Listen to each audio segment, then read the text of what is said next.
자, 압도적 뉴스 콘텐츠 3프로 뉴스룸입니다. 안녕하세요, 이주호 기자입니다. 안녕하십니까, 류중훈 기자입니다. 네, 아니 목이 왜 그래요? 제가 주말에 좀 일이 있어서 목이 좀 쉬었었는데 요즘 좀 면역력이 떨어졌었나 봐요. 그러니까 많이 피곤하니까. 얼마 전에 제가 좀 그래서 우리 류종훈 기자가 고생을 많이 했었고 오늘은 제가 좀 고생을 하도록 하겠습니다. 이게 팀 좋다는 게 뭡니까? 저희가 서로 감기를 주고받으면서 감기를 주고받는 게 아니라 서로 도와줘야죠. 알겠습니다. 자, 일단 첫 번째 뉴스가 근데 우리 류종훈 기자가 좀 수고를 해줘야 될 것 같아요. 아무리 목소리가 안 좋지만 그 금투세와 관련된 소식이 나오면서 오늘 시장에서는 반응이 상당히 좋았었죠. 그렇죠. 어떤 내용이 나온 걸까요? 오늘 오전에 이제 갑자기 속보가 뜨면서부터 시작이 됐는데 이제 이재명 더불어민주당 대표가 지금까지의 스탠스와는 다르게 이제 금투세에 대해서 폐지를 동의를 하겠다 이런 이야기를 많이 했습니다. 이렇게 이야기가 나오면서 이제 갑자기 금투세 폐지 자체가 급물살을 지금 타고 있는 상황인데요. 일단은 금투세가 어떤 건지 대부분 잘 아시겠지만 정리된 거 하나 좀 말씀을 드리면은 일단 주식, 채권, 펀드, 이제 파생상품 등으로부터 발생한 소득에 대해서 전반적으로 이제 금융투자를 통한 소득에 대해서 세금을 매기겠다라고 하는 겁니다. 표를 좀 띄워주십시오. 일단은 기본적으로 공제를 해주는 게 국내 주식에서는 이제 5천만 원, 그리고 해외 주식이나 비상장 주식, 채권, 파생상품에서는 250만 원까지는 일단은 기본 공제를 해줍니다. 하지만 이제 그걸 넘어서게 되는 순간에는 이제 세율이 3억 원 이하일 경우에는 최대 22%, 3억 원을 초과를 하면 27.5%의 이제 세금을 부과를 하는 게 금투세의 이제 주요 내용입니다. 이렇게 되면 이제 다들 5천만 원을 이상 5천만 원 이상 버는 사람들만 일단 금투세 대상이 되기 때문에 대부분 사람들은 주식에 돈 못 버는데 이게 무슨 상관이냐라고 많이들 생각을 했었지만 이게 결국에는 펀드 쪽에 좀 많이 영향을 미치다 보니까 그 부분을 지금 우려를 했었고 또 대형 투자자들이 이제 또 국내 시장을 떠나는 주요 원인으로도 지금 많이 꼽히고 있었습니다. 그런 와중에 이제 오늘 이재명 대표가 이제 국회에서 열린 최고 이제 위원회에서 정부와 여당이 밀어붙이는 이제 금투세 폐지에 동의를 하기로 했다라고 이야기를 하면서 좀 기존의 입장과는 많이 완전히 달라진 모습을 보여줬습니다. 다음 표 좀 띄워주시면은 금투세 자체는 이제 우리가 지금 논의를 한 지는 꽤 오래됐거든요. 약 4년 정도 걸린 이야기입니다. 일지를 한번 지금 뉴스에서 잘 정리된 게 있어서 가져와 봤는데 2020년 6월 달에 가장 먼저 이제 문재인 정부 당시 금융세제 개편 방안에 대해서 도입을 발표를 했고요. 그해 12월에 이제 금투세 도입을 2023년도에 시작을 하겠다. 이렇게 하면서 그게 국회를 통과를 했습니다. 그리고 2022년 6월달 윤석열 정부가 들어선 이후에 새 정부 경제 정책 방향에서 이제 금투세 도입을 2년을 유예를 하기로 하면서 실질적으로는 2025년도부터 지금 도입을 할 예정이었습니다. 불과 지금 2달도 채 안 남겨둔 상황이죠. 그런 상황에서 이제 2023년도 1월달 작년에 이제 금투세 시행일이었지만 이게 유예가 됐었고요. 올 들어서부터 이제 이 부분에 대해서 굉장히 많은 논의가 있었습니다. 당시 이제 1월 2일에 보면은 금투세 폐지 추진을 이제 공식적으로 윤정부에서 시작을 했고요. 그리고 이제 7월 25일에 윤정부에서는 세법 개정안에서 예정대로 금투세 폐지를 발표를 했습니다. 이 이후부터는 이제 약간 정치적 싸움으로 조금 변모가 많이 됐었죠. 여당 쪽에서는 금투세 폐지를 밀어붙이고 있고 야당 쪽에서는 금투세를 무조건 추진을 하겠다라고 하는 이야기가 있었습니다. 하지만 이게 지금 국내 시장이 너무 안 좋았죠. 주식 시장이 너무나 안 좋고 더군다나 이제 최근에 경기 침체까지 좀 많이 겹치다 보니까 국내 투자자들이 많이 힘들어하고 있는 상황에서 8월 달부터 10월 달까지 민주당 내부에서도 이제는 연일 금투세 시행 관련 논의가 많이 있었습니다. 기억하시겠지만 저희가 몇 달 전에 이제 당시에 민주당 내에 그 토론회도 저희가 한번 또 말씀드렸죠. 굉장히 이슈가 됐던 장면이 그거였었잖아요. 그 진성준 의원이 그렇게 하락할 걸로 예상되면 쇼치면 되지 않습니까? 라고 해서 엄청난, 그러니까 전 국민은 좀 오바인 것 같고요. 전 투자자는 다. 전 투자자도 그렇고 사실 그 모습을 보고 투자하지 않으신 분들도 아니 국가가 망하는데 베팅을 하라고? 라는 반응들을 굉장히 많이 보였었죠. 말이 안 됩니다, 그거는.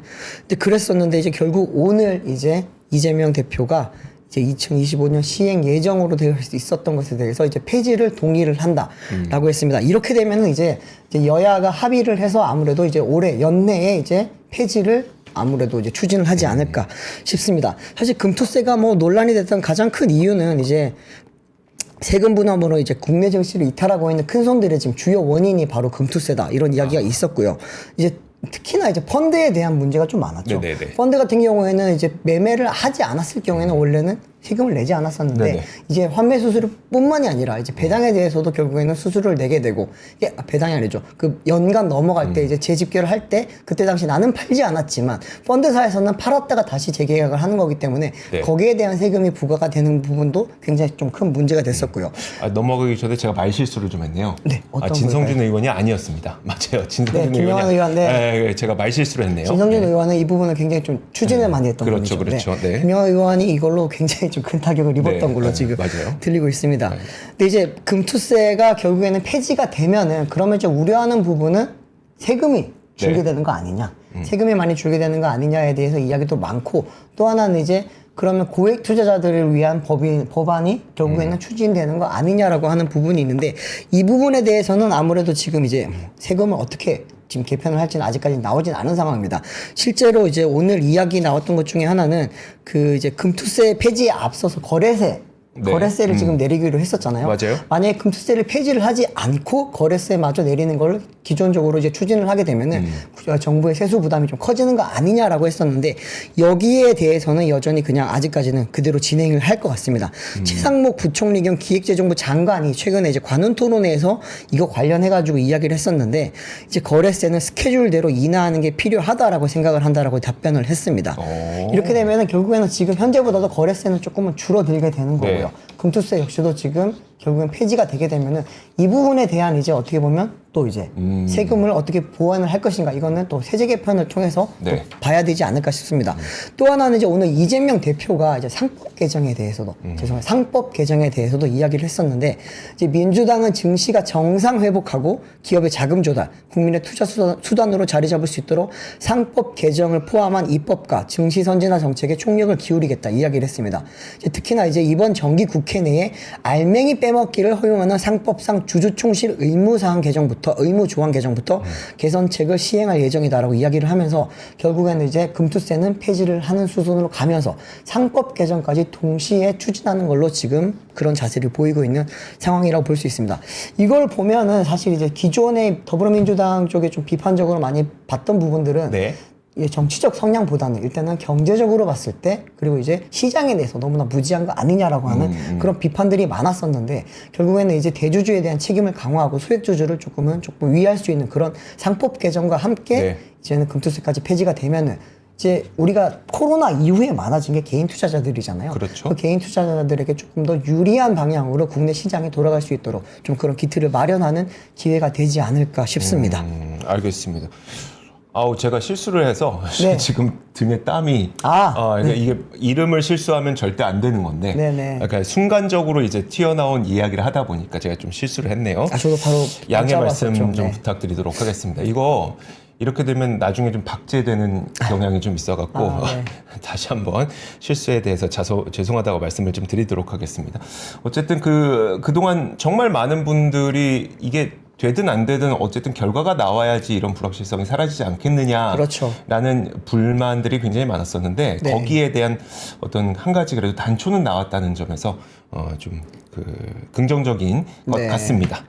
그럴 것 같습니다. 이게 사실은 금투세로 인해서 이제 국내 주식 시장을 떠나는 자금들이 어디로 가는지도 굉장히 좀 많이 궁금했잖아요. 네. 어떤 식으로 갈지에 대한 전망들도 많았었는데 일단 대부분은 해외 주식으로 좀 갈 걸로 많이들 예상이 됐고요. 또 하나는 이제 국내 시장에서는 결국에는 부동산으로 네. 이 자금이 흘러 들어갈 것을 좀 많이 우려를 하고 있었는데 그 부분에 대한 좀 리스크는 해소가 많이 되지 않겠냐. 네. 또 하나는 이제 상법 개정과 이게 동시에 추진이 될 경우에는 국내를 떠났던 그리고 떠나려고 했던 해외 자본들 같은 경우에도 다시 좀 돌아올 가능성이 높지 않겠냐. 그런 이야기들까지 지금 전문가들 사이에서 나오고 있습니다. 네, 알겠습니다. 자, 그러면 이제 제가 두 번째 뉴스를 전해드리도록 하겠습니다. 네. 오늘 그 코엑스에서 행사가 한 가지가 열리고 있는데 그 SK AI 서밋 2024라고 해서 SK그룹에서 진행하고 있는 인공지능 컨퍼런스 같은 거라고 보시면 될 것 같습니다. SK그룹과 글로벌 인공지능 리더들이 한 자리에 모여서 이제 AI 협력 관계에 대해서 그 회의를 나누는 자리인데요. 여기서 최태원 회장이 참 여러 가지 이야기를 했고 이 이야기들 가운데 의미 있는 이야기도 상당히 많았습니다. 제가 헤드라인에 적어놓은 건 뭐였었냐면 가장 많은 분들이 좀 행복하게 볼 수 있는 한마디 아닌가라는 생각이 들어서 이 멘트를 준비해봤는데 네. 이 얘기 잠시 후에 전해드리겠지만 최태원 회장이 엔비디아와의 어떤 그 회고를 하면서 이런 일도 있었다 그러면서 엔비디아가 원래 약속했던 것보다도 훨씬 더 앞당겨서 막 요구를 하더라. 그러면서 이제 HBM4를 공급을 6개월이나 앞당겨 달라는 이야기도 하기도 했었다. 막 이런 이야기를 합니다. 잠시 후에 한번 말씀드리도록 하겠고요. 그 인공지능 성장을 위해서 해결해야 될 병목이 있는데 그 병목 5가지를 최태원 회장이 직접 정리를 했습니다. AI가 계속 성장하기 위해서는 해결해야 될 몇 가지 보틀렉, 즉 병목 현상이 있다고 진단하면서 5가지 과제를 제시를 했는데요. 첫 번째로 AI에 대한 투자를 회수할 만한 수익 모델이 부재하다는 점. 그리고 두 번째로 AI 가속기와 반도체 공급이 부족하다는 점. 세 번째로 첨단 반도체 공정 설비가 부족하다는 점. 네 번째로 인프라 가동에 드는 전기가 부족하다는 점. 그리고 양질의 데이터 확보가 없다는 점. 요 5가지를 꼽았습니다. 근데 네. 제가 이게 참 좀 놀라웠던 점이 뭐였었냐면 일단 우리가 좀 산발적으로 인공지능이 성장하기 위해서 병목으로 얘기했던 점들이 딱 5가지로 일목요연하게 최태원 회장이 정리를 해줬습니다. 네. 그러니까 저희도 뭐 뉴스가 나올 때마다 요즘에 전기가 부족하지 않습니까? 요즘에 그 공간 데이터의 활용이 부족하지 않습니까? 공간 데이터가 없습니다. 네. 어쨌든 이제 우리가 로봇이 움직이고 그리고 자동차가 움직이기 위해서는 공간 데이터라는 것이 만들어져야 되는데 우리가 글자 데이터, 그 다음에 영상 데이터, 그리고 사진 사진이라고 하죠. 사진 데이터 이런 데이터들 우리가 눈으로 볼 수 있는 데이터들은 많지만 이게 공간 데이터가 존재하지 않아서 그것을 학습시킬 수가 없다. 그게 학습이 안 되면 로봇이 결국은 못 움직인다라는 이야기를 많이 했었는데 양질의 데이터 확보가 없다. 이런 문제점들은 바로 거기에서 나타나는 거고요. 그리고 첨단 제조 공정 설비, 그다음에 반도체 공급 부족, 수익 모델 부재 이런 것들도 저희가 다양한 콘텐츠들을 통해서 누차 이야기해왔던 것들을 이게 최태원 회장도 동일하게 생각을 하고 있었고, 그러니까 이 업계에서 동일하게 생각하고 있었구나. 회장이 동일하게 생각하고 있었다기보다도 업계에서 하는 이야기들을 우리가 동일하게 보고 있었구나라는 것을 알 수가 있었고요. 여기에서 좀 눈에 띄었던 것은 글로벌 빅테크와의 협업 현황에 대해서 얘기를 했는데 마이크로소프트는 SK 하이닉스 고대역 메모리의 중요한 고객이며 저희 AI 데이터 센터 및 에너지 솔루션 관련 협업을 논의하고 있는 파트너다. 라고 얘기를 했습니다. 사실 SK 하이닉스가 엔비디아의 주요 고객이다. 그러니까 엔비디아가 주요 고객이다 보니까 우리는 엔비디아만 생각하고 있지만 SK 하이닉스는 마이크로소프트와도 협력 관계를 계속해서 유지하기 위한 도전을 실행을 하고 있거든요. 그 가운데 한 가지로 이 얘기를 했습니다. 탄소 중립 달성과 데이터 센터 확장 목표 달성을 위해서 마이크로소프트와 SK는 원자력 에너지 업체에 함께 투자하기도 했다라고 얘기를 하는데 이건 아무래도 테라파워를 좀 얘기를 하고 있는 것 같습니다. 빌 게이츠가 창업하고 SK가 투자하고 있는 기업이죠. 지난 6월에 소형 모듈 원자로 건설을 착공하기도 했었는데 이 부분은 아마 얘기하고 있는 것으로 보입니다. 자, 그리고 드디어 이제 여러분들이 궁금해했었던 이 6개월 공급 앞당겨 달라는 건 어디에서 나왔느냐? 이게 그 젠슨 왕과의 일화를 얘기하는 과정에서 나온 얘기입니다. 그러면서 그때 뭐라고 얘기했냐면 엔비디아는 새로운 그래픽 처리 장치가 나올 때마다 SK 하이닉스에 더 많은 HBM을 요구하고 합의된 일정도 항상 앞당겨 달라고 요구한다 라고 하면서 젠슨 왕 CEO는 뼛속까지 엔지니어인데 마치 빨리빨리 하는 한국인 같다면서 지난번 만났을 때는 HBM4 공급을 6개월이나 앞당겨 달라고 하더라 라는 이야기를 했습니다. 그래서 최 회장의 그 요구를 듣자마자 이건 제가 할 수 있는 게 아니고 해결할 수 있는 사람이 해야죠 라고 답하면서 옆에 이제 광노정 SK 하이닉스 사장이 있었는데 광노정 사장에게 물어봤다는 거죠. 이거 가능합니까? 라고 물어봤더니 광노정 사장이 최대한 해보겠습니다 라고 응답했다. 요 정도의 내용이었었는데 이제 이게 헤드라인으로는 HBM4 공급 6개월 앞당겨달라 그랬다 이라는 뉴스가 나오기도 했고 사실 이게 중국 언론에서도 굉장히 많이 대서특필되고 있는 내용이기도 합니다. 지금 중국 매체들을 보면요. 정말 전 세계 모든 사람들이 관심을 받고 있는 거죠. 사실 이것 때문인지 모르겠는데 제가 내려오기 전에 그러니까 엔비디아의 시간의 거래 주가의 움직임도 봤거든요. 네. 또 엄청 오르고 있더라고요. 물론 이틀 동안 지난 그 주 전에 좀 내렸던 게 있긴 있어요. 네. 그렇지만 오늘 또 시간의 거래에서 크게 오르는 거 보면 이런 영향이 있는 건가라는 생각이 좀 들기도 하고요. 자, 그리고 이제 기자들의 질문에 몇 가지 답변을 했던 게 있습니다. 사실 지금 이 HBM4를 6개월 공급을 앞당겨달라고 얘기를 한 거는 사실 과거에 있었던 일화를 얘기한 거잖아요. 네. 근데 여기에 대해서 그럼 그 기자가 이게 어떤 의미입니까? 라고 질문을 했더니 사실 그 품질 테스트가 통과되지 않으면 일정을 앞당겼다는 건 별 의미가 없다라고 얘기를 했습니다. 그래서 사실 이 부분에 대해서는 좀 해석이 필요할 것 같습니다만 사실 이게 제가 듣기에는 아니 이거 일정 앞당긴다고 해도 퀄 테스트 통과 못하면 결국은 납품 안 되는 거이기 때문에 그 결과를 봐야 된다는 좀 이렇게 조심스러운 견해로 저는 봤거든요. 근데 이게 또 일부 매체에서는 뭐 자신감을 내비쳤다 이렇게 보기도 해서 이게 뭐가 될지는 사실 좀 자세한 분석이 좀 필요해 보입니다. 어쨌든 지금 HBM4의 경우에는 예정되어 있었던 일정을 다시 한번 정리해 드리자면 원래는 2026년 출시 예정이었던 건데 그 젠슨 왕 CEO의 요청에 따라서 내년 하반기 출시를 계획하고 있는 건 맞습니다. 네. 근데 이게 글쎄 모르겠습니다. 이게 뭐 자신감이라고 봐야 될지 아니면 자신이 있는 거긴 한데 자신감으로 봐야 될지 아니면 콜 테스트를 통과해야만 됩니다라는 의미로 봐야 될지는 잘 모르겠습니다. 좀 더 분석은 이제 기술 전문가분들에게 좀 맡겨야 될 것 같습니다. 또 한 가지 질문이 있었는데 이거 되게 이런 질문을 하는 기자분이 있었어요. 삼성의 HBM4와 비교해서 SK 하이닉스의 경쟁력은 뭡니까? 물론 이런 질문을 할 수도 있을 것 같은데 이런 질문을 하는 것도 참 용기가 필요할 것 같습니다만 대단한 질문이었습니다. 여기에 대해서는 상대편을 몰라서 말씀드릴 수가 없습니다. 잘 피해 가셨네요. 다만 저희는 저희가 할 수 있는 스케줄과 고객들과 맞춰서 필요로 하는 칩을 만들 뿐입니다. 라고 답변을 했습니다. 근데 저는 이 답변에서 더 중요한 멘트는 다음에 있었다고 생각이 듭니다. 뭐냐면 그 다음에 뭐라고 바로 이야기를 이어가냐면 AI가 반도체 업계로 돌아오게 되면서 회사마다 접근법이 다 달라졌는데 이것 때문에 누가 더 잘한다고 말하기 어려워졌다. 그렇기 때문에 삼성도 AI 물결을 잘 타서 훨씬 더 좋은 성과를 잘 낼 수 있을 것이라 확신한다라고 대답했거든요. 저는 이게 뭐라고 보이냐면 사실 AI 반도체라고 하는 게 굉장히 이상한 반도체라는 이야기를 많이 하잖아요. 그러니까 HBM을 아무리 잘 만든다고 하더라도 GPU와 함께 패키징을 해서 놓는 순간 이게 수율이 다 제각각이라는 거죠. 그렇죠. 그래서 이게 왜 좋은 HBM 넣는데 그리고 좋게 패키징 했는데 왜 안 나와?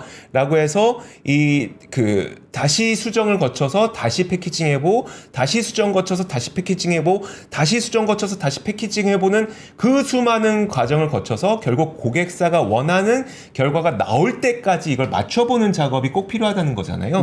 결국 이 말은 AI 반도체로 돌아서게 되면서 결국은 이 맞춤형 반도체로 제작이 되기 때문에 누가 더 잘한다고 말하기가 어렵고 누가 고객의 요구에 더 잘 맞춰서 결국 그 수율을 잘 만들어내느냐 여기에 따라서 결과물이 달라진다는 그 업황이 변한 것에 대한 얘기를 한다고 저는 좀 생각이 듭니다. 그래서 이 부분을 최태원 회장이 잘 얘기를 해준 것 같다라는 생각이 듭니다. 어쨌든 오늘 나왔던 이야기는 이 정도.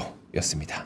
이게 어쨌든 6개월이라고 하는 그 시점이 나왔다라는 게 아무래도 지금 투자자들이라든지 아니면은 기술적으로 좀 관심이 많은 분들한테 좀 큰 그런 뭐 이야기가 되지 않았나 그렇게 지금 보이기도 하고요. 또 블랙엘에 대해서도 지금 계속해서 뭐 늦어지냐 마냐 이런 이야기가 많은데 어쨌든 6개월 앞당겨 달라고 했다라는 거는 어느 정도 문제를 좀 해결했다라는 그런 힌트 같기도 합니다.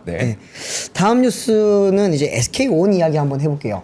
SK온 같은 경우에 지금 요즘 안 좋은 이야기가 너무나 많았고 또 특히나 이제 지금까지도 분사한 이후에 한 번도 흑자를 내지 못했습니다.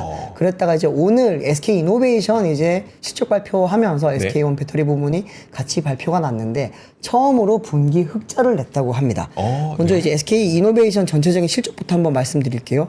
SK 이노베이션 실적 한번 좀 띄워주십시오. 보시면은 이노베이션 3분기 매출액 같은 경우에는 지금 전년 동기 대비 죄송합니다. 지금 이제 매출액이 17조 6,575억 원, 그리고 네. 이제 영업 손실이 4,233억 원을 기록을 했습니다. 전분기 대비로 했을 때는 이제 1조 1,422억 원 가량의 지금 매출이 줄었고요. 영업이익 같은 경우에도 3,775억 원 감소했습니다. 이렇게 된 데는 가장 큰 원인은 사실 석유 사업이랑 네. 이제 화학 사업에서 지금 큰 손실을 기록을 했기 때문에 이 부분에 대해서 좀 많은 손실이 영향을 미쳤고요. 그런데 다음번 표 좀 띄워주시면은 배터리 사업이 이제 처음으로 11분기 연속 적자를 한 이후에 네. 12개 분기 만에 처음으로 영업이익을 냈습니다. 물론 그 금액 자체는 굉장히 좀 미미합니다. 240억 원을 지금 기록을 했고요.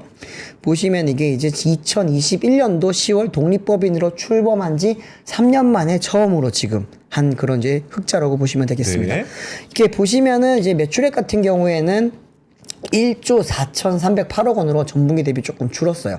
전년 동기 대비로 비교를 하면은 뭐 반토막 이상 많이 났기 때문에 이거는 네. 크게 지금 비교했을 때는 조금 안 좋지만 그때 당시에도 사실은 적자였습니다. 그러니까 지금 보면은 3조 1,727억 원 이게 작년 3분기인 거고요. 그렇죠. 그다음에 이번 3분기가 1조 4,308억 원. 네. 매출은 분명 반토막 이상 줄었는데 영업이익이 지금 플러스가 났다는 거네요. 네, 그렇습니다. 뭐 여기에 대해서는 이제 많은 분들이 어떤 이유인지 굉장히 궁금하고 저도 네. 그래서 컨퍼런스 콜도 들어보고 이제 또 SK온 쪽에 직접적으로 다시 재차 한번 문의를 해봤었는데 가장 지금 핵심적인 내용은 이제는 재고가 끝났다. 기존에 이제 메탈 가격이 굉장히 비쌀 때 구매했던 그런 이제 양극재라든지 그런 이제 부분에 대해서 배터리 소재에 대한 재고가 어느 정도 소진이 다 됐다라고 볼 수 있는 거고요. 네. 또 하나는 이제 해외 공장들 램프업하고 이제 짓고 하는데 들어갔던 캐펙스 투자 비용이 집행이 2분기 때 어느 정도 다 마무리가 된 상황입니다. 쉽게 말하면 더 이상 이제 돈 나갈 일이 많지 않은 상황이고 만들면 만들수록 돈을 벌 수 있는 구조가 점점 만들어지고 있다라고 볼 수 있습니다. 네. 사실 저는 처음에 보고 이제 재무적으로 만든 실적이 아닐까라고 하는 의심을 좀 했습니다. 그런데 들어보니까 굉장히 비쌀 때 샀던 리튬 가격이 비쌀 때 샀던 그런 이제 배터리 소재들은 어느 정도 소진이 된 상황이다. 네. 그 부분이 이제 적용이 되기 시작하면서 3분기부터는 실적 개선이 이루어질 수 있었다라고 하고 이 부분에 대한 근거가 될 수 있는 게 AMPC 지금 표에 보시면 중간에 하나 있거든요. 여기 있네요. 옆쪽에 여기. 있습니다. 네. 2분기 때 AMPC가 1,118억 원이었습니다. 그런데 이번에는 AMPC가 608억 원으로 오히려 지금 감소한 상황이거든요. 네. 500억 원 이상 줄어들었는데도 불구하고 영업이익을 낼 수 있었다는 거는 실제로 싼 메탈을 드디어 사용을 할 수 있게 됐다라는 거고 네. 이렇게 되면 4분기 이후에도 어느 정도 실적에 대해서 기대감을 품을 수도 있는 거 아니냐라고 하는 이야기가 나옵니다. 물론 AMPC를 제외를 하게 되면 영업 손실이 368억 원 정도 되기는 합니다. 근데 이제 368억 원 손실이라고 하더라도 뭐 LG 에너지 솔루션이라든지 네. 이런 것과 비교를 하더라도 영업 손실이 그렇게 큰 편이 아니기 때문에 이 부분은 SK온이 어느 정도 지금 굉장히 요즘 마른 수건 짜기를 하고 있거든요, 사실. 그 부분의 전략이 어느 정도 지금 통하고 있지 않느냐라고 하는 그런 분석도 나오고 있습니다. SK온 같은 경우에는 이제 이번에 흑자 전환을 하면서 이제는 앞으로 이거를 실적을 어떻게 이어갈지가 사실은 더 중요하거든요. 네. 그러면 이제 4분기부터 어떤 실적이 나올 거냐라고 보셔야 되는데 4분기 보시면 전망 한번 저기 밑에 보시면요. 고객사의 북미 신규 완성차 공장 가동 및 2025년 신차 출시 계획 역량으로 판매량이 소폭 증가할 걸로 예상이 된다라고 이야기를 합니다.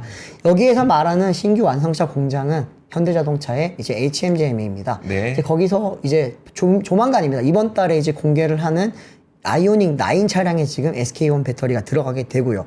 그리고 이제 기존에 지금 SK온의 그 현대자동차 전기차에 들어가는 비중이 굉장히 높아지는데 이 아이오닉 9 같은 경우에는 아예 처음부터 개발 단계부터 미국 시장을 염두에 두고 만든 차량입니다. 국내가 아니라 북미 위주로 만든 차량이기 때문에 이 차량이 이제 어느 정도 판매가 들어가게 되면은 여기에 따른 AMPC와 그리고 이제 수익성을 동시에 좀 맞춰갈 수 있지 않겠냐라고 하는 게 지금 SK온의 지금 예상입니다. 하지만 또 안 좋은 점도 하나 있습니다. 지금 악재가 지금 하나 겹친 게 뭐냐면은 네. 지금 SK온이 가장 그래도 많이 북미 시장에서 공급하고 있는 회사는 포드입니다. 네. 포드 같은 경우에는 3분기 실적이 나쁘진 않았어요. 전기차 판매량이 이제 역대 최고를 기록을 했고 이제 거기에 따른 좀 실적도 괜찮게 반영이 되면서 이번에 SK온 3분기 실적에도 영향을 좀 좋게 줬습니다. 네. 하지만 4분기부터는 조금 안 좋을 수가 있는 게 지금 SK온이 그 배터리가 들어가는 포드의 F150 라이트닝이라고 하는 네. 전기 픽업 트럭이 네. 지금 리콜에 들어갔어요. 그리고 2025년도까지는 생산이 전면 중단된 상태입니다. 이렇게 되면서 지금 SK온 같은 경우에는 주요 공급처였던 포드의 공급 자체가 지금 어려워졌기 때문에 이 부분에 따른 그러면 생산 비용이라든지 또 재고 비용 그리고 이제 여기에 따른 또 이제 매출 손실까지 지금 감안을 해야 되는 상황이다 보니까 이 부분은 현대자동차의 아이오닉 9과 또 다른 이제 차량들 그 HMG MA에서 이제 생산해서 공급하는 그 차량들이 지금 많이 달려 있는 상황이라고 보면 될 것 같습니다. 심각한 리콜이었습니까? 심각한 리콜은 아닌데 이제 처음에는 뭐 이게 소프트웨어 쪽인 것 같았는데 지금 자체적으로 지금 파악을 하고 있는 상황이라고 좀 보시면 될 것 같습니다. 그러니까 과연 그 포드 F150 라이트닝의 손실을 네. 현대차의 아이오닉 9이 네. 과연 메꿔줄 수 있을지가 네. 가장 큰 관건이겠네요. 근데 제 생각에는 뭐 메울 수 있다고도 봅니다, 사실은. 왜냐하면 지금 이제 F150 자체가 판매량이 굉장히 많은 차량도 아니고요. 네. 한 뭐 몇천 대 팔리는 차량이기 때문에 그런 부분은 이제 현대자동차의 그런 이제 승용이라든지 특히나 이제 SUV 전기차들 같은 경우에는 충분히 메울 수 있는 그런 네. 수치라고 볼 수 있고 또 최근 들어서 이제 사이버 트럭 판매량이 굉장히 많이 늘었습니다. 저 어제 네. 청담동에서 사이버 트럭 봤어요. 혹시 GD 차량 아닌가요? 모르겠어요. 네, GD가 지금 타는 걸로 굉장히 좀 난리가 나고 그래요? 있는데. 네. 저 보고 정식 수입은 아직 안 되잖아요. 네, 지금 병행 수입이 굉장히 지금 많이 이루어지고 있는 상황이거든요. 진짜 보고 깜짝 놀랐는데. 아, 그래요? 네. 아, 저는 단차를 보고 깜짝 놀랐습니다. 그래요? 네. 근데 이제 그 차량이 지금 북미 시장 내에서 판매량이 굉장히 많이 늘고 있는데 네. 표를 지금 네 번째 표 하나 좀 띄워주시겠습니까? 픽업 트럭 시장 점유율 추이인데 지금 보시면은 원래는 F150 라이트닝이 이 시장을 거의 뭐 잡아먹고 있었습니다. 네. 그랬다가 이제 올해 보시면은 2월, 3월부터 이제 사이버 트럭 생산이 들어가기 시작을 했고요. 여름부터는 본격적으로 판매량이 많이 늘었습니다.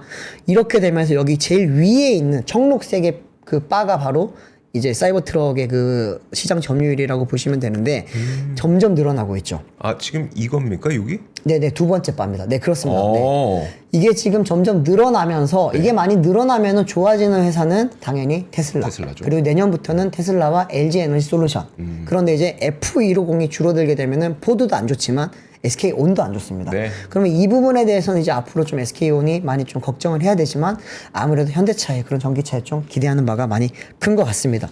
또 게다가 이제 내년부터는 이제 그 어느 정도 캐펙스 투자도 다 끝난 상황이고 많이들 걱정했던 게 이제 켄터키 2공장입니다. 네. 이게 이제 보스크라고 하는데 블루오벌 SK라고 해서 이제 SK와 포드가 같이 합작사를 만든 공장인데 여기 지금 이 공장 결국에는 그 양산을 SOP를 조금은 늦춰서 진행을 하기로 했기 때문에 그 부분에 대한 어떻게 보면 생산 비용 이거는 조금은 절감할 수 있지 않겠냐. 네. 이런 부분에서 수익성을 조금 제공할 수 있을 거라고들 지금 SK 쪽에서는 많이 기대를 하고 있는 상황입니다. 네, 알겠습니다. 자, 그리고 다음 뉴스 바로 한번 전달해 드리도록 할게요. 다음 뉴스는 오늘 아침에 저는 이거 보고 조금 놀랐는데 중국에서 느닷없이 우리나라에게 중국을 놀러 오시면 한국인들은 뭐 관광 그 비자 면제해 드릴게요 라는 소식을 내놨습니다. 사실 이게 다른 분들도 많이 놀랐다고 해요. 왜냐하면 그 무비자 입국 정책이라고 하는 게 지금까지 없었던 일이기 때문인데요. 일단 뭐 일시적으로 하는 거긴 합니다. 내년 12월 31일까지만 하는 것이기 때문에 영원히 무비자 정책을 하는 건 아닌데 왜 갑자기 무비자 정책을 얘네가 꺼내들었지라고 하는 의구심이 좀 나타나고 있습니다. 일단 머니투데이에서 참 재밌는 제목을 달아서 그러니까 그 특파원이 직접 적은 기사인데 제목이 뭐냐면 해달란 적도 없었는데 중국은 왜 한국에 비자 면제를 던졌나 라고 하는 겁니다. 이게 그 중국에 한 번쯤 방문해 보신 분들은 온갖 정보와 굴비 서류를 요구하는 데다가 발급 비용도 비싸서 중국은 비자 발급받기가 어렵기로 악명 높은 게 중국이라고 합니다. 그쵸. 근데 이게 그 한중 관계가 가까워졌었던 역대 정부에서도 없었던 게 중국의 입국 무비자 조치였었는데 이게 보통 그 상호주의라고 해서 우리가 무엇을 요구할 때 거기에 대한 대응으로 이제 뭔가 카드를 하나씩 던져주는 그런 게 이제 외교일 텐데 네. 이번 무비자 정책은 사실 우리나라에서 뭔가 특별한 것을 요구하지 않은 상태에서 중국에서 제시하는 것이기 때문에 과연 이것의 목적이 무엇이냐에 대해서 여러 가지 해석들이 나오고 있습니다.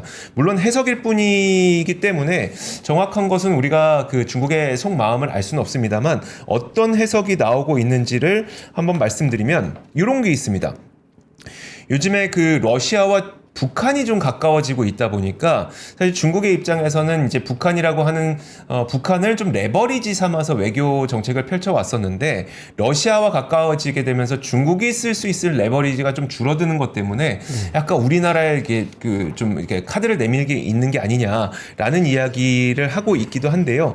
근데 뭐 이유가 어찌 됐건 간에 결국은 경제적 측면에선 사실 한중 관계가 개선될 필요는 분명 있어 보입니다. 그런 목적을 두고 본다면 한국에 대한 비자 면제는 충분히 좀 그 중국 쪽에서 내민 하나의 손으로 우리가 받아들일 수 있을 것 같고 이것 때문에 결국은 이제 항공업계나 여행업계에서는 상당히 좋게 기분 좋게 받아들이고 있는 것 같거든요.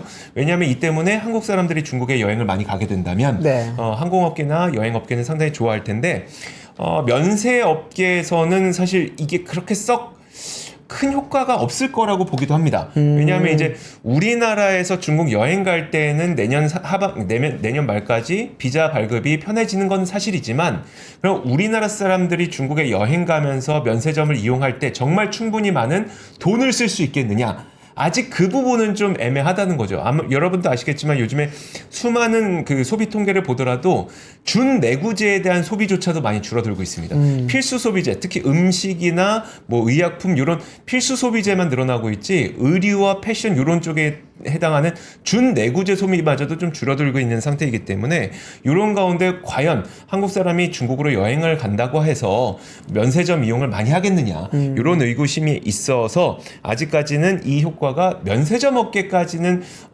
벼들게 하기는 좀 시간이 걸리지 않겠느냐라는 분석이 나오고 있습니다. 제가 최근에 이제 잠깐 나갔다 왔는데 네. 제 면세점을 들러서 살 수가 없습니다. 왜요? 환율이 너무 비싸져가지고. 맞아요. 이게 뭐 그러다 보니까 지금 면세점 업체들도 지금 다양한 할인을 많이 하고 있기는 한데 그렇다 치더라도 과연 국내에서 사는 것보다 크게 싸다는 그런 메리트가 안 느껴지더라고요. 근데 이런 부분이 지금 비자 면제 자체로 그런 면세점까지 이어지려면은 그러니까. 환율까지 좀 같이 맞아요. 가야 되지 않을까. 고물가, 고환율, 그다음에 우리나라 사람들의 지갑이 두꺼워져야. 그쵸. 여러 가지가 있죠. 물론 중국인들이 우리나라에 들어오는 거는 변하지 않을 겁니다. 그렇습니다. 변하지 않을 겁니다. 거기에서 비자 혜택이 나온 건 아니기 때문에. 맞습니다. 자, 좋습니다. 그러면 다음 뉴스 한번 보도록 하죠. 네, 다음 뉴스는 이제 금리 관련된 거 이야기 하나 드릴게요. 우리금융경영연구소라는 곳에서 이제 한국은행이 오는 28일에 이제 금융통화위원회를 여는데 여기서 기준금리를 동결할 것 같다라고 지금 전망치를 내놨습니다. 오늘 이제 발표한 이제 11월 금융시장 브리프라고 하는 자료인데요. 여기 보시면은 하느니 물가 오름세 완화, 이제 가계부채 증가폭 축소, 경기 둔화 우려에도 10월 금리 인하 효과 점검성 필요, 그리고 이제 최근 높아진 외환시장 변동성 등을 감안을 해서 기준금리를 동결할 것 같다라고 이야기를 했습니다. 표를 좀 잠깐 띄워주시면은 이거 보면서 말씀드릴게요. 이 연구소에서 설명하기로는 이창용 하는 총재가 이제 얼마 전에 미국 워싱턴 DC에서 열린 기자간담회에서 환율이 통화 정책의 고려 요인으로 다시 들어왔다라고 이야기를 했습니다. 이제 최근에 원달러 환율이 크게 상승한 만큼 이제 하느니 미국과의 기준금리 격차를 더 확대하는 쪽으로 움직이지 않을 것 같다라고 하는 그런 분석입니다. 뭐 아시겠지만 우리나라 환율이 점점 이제 안 좋아지는 상황이잖아요. 네. 그런 상황에서 이제 우리 금리 격차가 커지게 되면 환율에 좀 부정적인 영향을 미치기 때문에 그런 부분에 대해서 좀 이제 신경을 쓸 것 같다라고 이야기를 하는 거고, 또 이제 향후 원달러 환율 전망에 대해서도 이제 미국 대선 역량, 엔화 위안의 약세에 따른 글로벌 달러 강세, 그리고 외국인 국내 주식 순매도 등으로 이제 상승 압력이 지속될 것 같다라고 이야기를 했습니다. 아무래도 이제 이거는 뭐 금투세 오늘 발표가 나기 전에 이야기를 했다 보니까 이 부분은 앞으로 조금 더 또 복합적으로 좀 분석을 해야 되지 않을까 싶습니다. 네, 알겠습니다. 제가 좀 간단한 소식 하나만 더 전해드리고 오늘 이 시간 마무리하고 싶은데, 왜냐하면 이게 지난 금요일에 나온 소식이긴 한데 크게 부각되지 않은 것 같아서 그냥 좀 보여드리고 싶었습니다. 뭐냐면 지난 금요일에 한국 라면의 수출 실적이 농수산식품부에서 나왔거든요. 화면 한번 보여주시죠. 역대 최대 실적을 돌파했어요. 이거 라면 얘기하면 또 이제 그거 라면 그만 좀 얘기하지라고 하는데 이게 심상치 않아요. 그러니까 심상치 않은 지 1년 넘었죠. 이미 심상치 않은 지 1년 넘었는데 굉장히 여전히 빠르게 늘어나고 있습니다. 그래서 지금 보면은 10억 2천만 달러. 10억 2천만 달러를 달성을 했고요. 그리고 연도별로 보더라도 이게 작년에 작년 한 해 동안 9억 5,200만 달러를 했는데 지금 아직 10월까지밖에 안 됐잖아요. 네. 10개월 만에 작년 1년치를 넘은 겁니다. 그렇죠. 네. 네. 작년에는 9억 5천만 연간으로. 네, 연간으로. 근데 이번에는 10개월 만에 10억. 그러면 이제 이 정도 속도대로라면 거의 연말까지 12억 달러는 할 수 있을 것 같다는 게 정부의 전망이고요. 어느 국가에서 많이 수입했는지 보면은 중국. 네. 그러니까 이게 우리가 중국에 대한 감정이 안 좋고 또 이제 공급망이 분리되고 이게 외교적으로 진짜 중국에 대한 의존도를 낮추고 이건 맞긴 맞는데 네. 식품 같은 것들은 사실 좀 다른 영역인 것 같긴 합니다. 한번 이제 문화로 정착이 되다 보면은 그거는 또 계속 먹게 되긴 하거든요. 그렇죠. 그러다 보니까 그 얘기를 실제로 송미령 농식품부 장관도 했는데 K라면이 이제 잠깐의 유행이 아니라 세계인의 일상 속에 깊숙이 자리 잡았다. 그러니까 생활이 되다 보니까 이렇게 생활이 되면은 경기 변동성을 좀 낮출 가능성이 높잖아요. 그렇죠. 그런 측면이 분명히 식품에서는 있는 것 같습니다. 자, 그러면 오늘의 이야기는 여기까지 하면 되겠죠? 네. 네, 그렇겠습니다. 자, 저희는 내일 돌아오도록 하겠습니다. 고맙습니다. 감사합니다. 삶의 격을 높이는 9가지 지혜를 함께 나눕니다. 위즈덤 칼리지 시즌 2 영상 아래 링크를 클릭하시면 자세한 내용을 확인하실 수 있습니다.